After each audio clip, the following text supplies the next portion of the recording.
It was late in the evening, and the sun had almost dipped behind the trees when the villagers gathered near the old fire pit in Mbat, Esifon. I had never seen the air so thick, almost like it was holding its breath. People whispered, but no one dared to speak too loud. They were all afraid of the wicked queen and what she might do next. I still remember that day clearly. It was about a year ago, just before the rains came.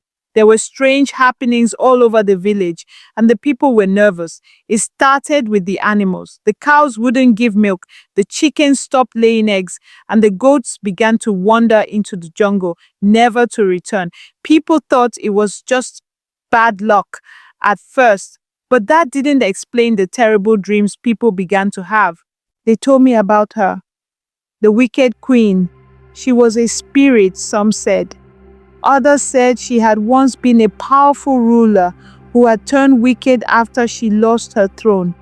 Whatever she was, she never left the village. She would appear in the night, a shadowy figure, moving through the trees like smoke. And when she did, something terrible always happened. That night, I was walking home from the river with my bucket on my head. The sun had set, but the air still felt warm. I was tired, but I had to hurry. I had heard whispers that the queen had been seen near the river. I laughed it off, telling myself those were just rumors. People had always talked about the queen, but nobody had ever seen her. Then I heard it, a soft voice, like someone calling my name.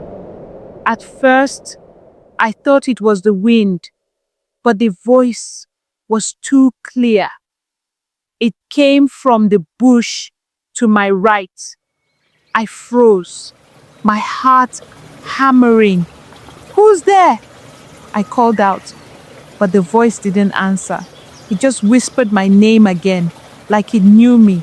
I turned, ready to run, but then I saw something that made my blood freeze. Between the trees, there was a woman standing still. She was tall, dressed in all black, her long hair covering most of her face. Her eyes, those eyes, glowed red in the dark. I could barely breathe. My body wanted to run, but my legs wouldn't move. She took a step toward me, and I felt a chill sweep through the air. "You should not have come," she said, her voice like the cold wind before a storm. "The village is mine." The ground beneath me seemed to shake. I felt something cold brush past me, and when I looked back, the woman was gone. But I could still feel her presence, like a dark shadow following me all the way home. That night, something changed. The next morning, the village woke up to find that the crops had all withered. The wells had dried up. The animals that had been missing returned, but they were sick, skin and bones. But the worst thing, the people started vanishing. First, it was little children. Then, the elders. They'd be there 1 minute, then gone the next. No one could explain it. Some said the wicked queen had taken them.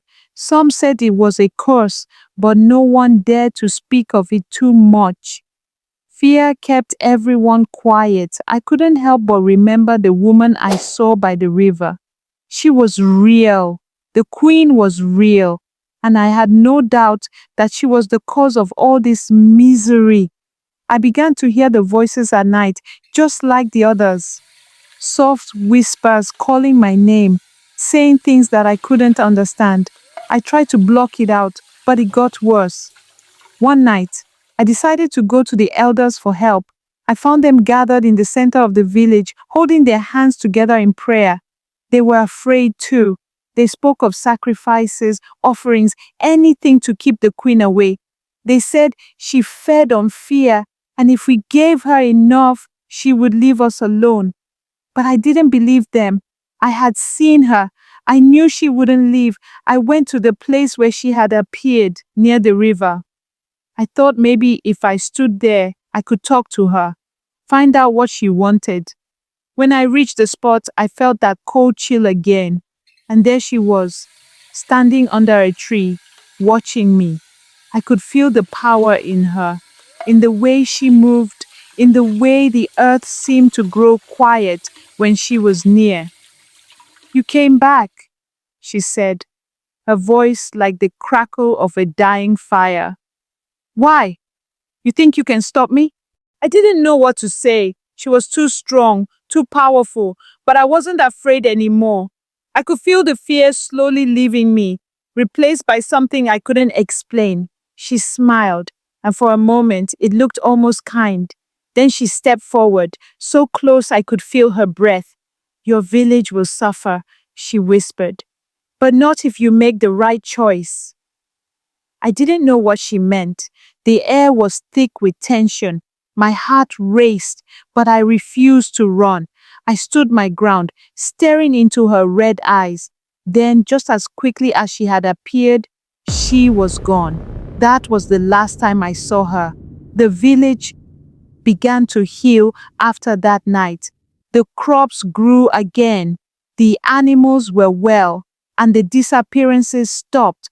But every so often, when I walk near the river, I can still feel her watching me. I don't know if the queen will ever leave Mbat Esifon for good, but I know one thing. She's still out there, and she's waiting for the right time to return.